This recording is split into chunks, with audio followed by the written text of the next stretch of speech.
ఎదుటి వ్యక్తితో ఏదైనా అవసరం ఉంటే ప్రేమ ఉన్నట్టు నటిస్తారు, అవసరం తీరిపోయిన తర్వాత ఎంతవరకైనా తెగిస్తారు వారిని బాధ పెట్టడానికి.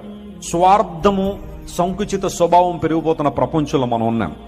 ఒక చిన్న నింద నీ మీద పడగానే, ఒక చిన్న ఒంటరితనం గుండా నువ్వు వెళ్లాల్సి వచ్చినప్పుడు, లేదా ప్రజలు నేను రిజెక్ట్ చేసినప్పుడు, నీకు క్యాలిబర్ని, నీ ఓడ్స్ని తక్కువ చేసి మాట్లాడినప్పుడు ఎందుకు కృంగిపోతున్నా?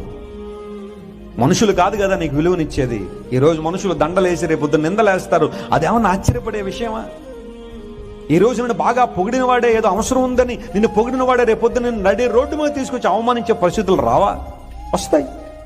మనుషుల ఒపీనియన్స్ మీద, వాళ్ళ యొక్క వ్యాలిడేషన్స్ మీద ఎందుకు నీ జీవితాన్ని కట్టుకుంటున్నావు? Trust God. నీ మీద నిందలేసి, అవమానాలేసి, భయంకరంగా నీ గురించి మాట్లాడి, నిన్ను సమాజంలో చెడ్డ చేయాలని ప్రయత్నం చేసి ఎంతో మంది నిన్ను విడిచి వెళ్ళిపోయే పరిస్థితుల్లో మనుషులందరూ నిన్ను వదిలిపెట్టి వెళ్ళిపోవచ్చు. ఇన్ఫాక్ట్ నువ్వు ఎవరినైతే ఎక్కువ ప్రేమిస్తావో, వారు లేకుండా ఉండలేని అంటావో, వారు కూడా ఏదో ఒక రోజు నిన్ను విడిచిపెట్టి వెళ్ళిపోవచ్చు, నిన్ను అవమానించే. But God will never leave you. దేవుడు ఎప్పుడు నిన్ను వదిలిపెట్టడా.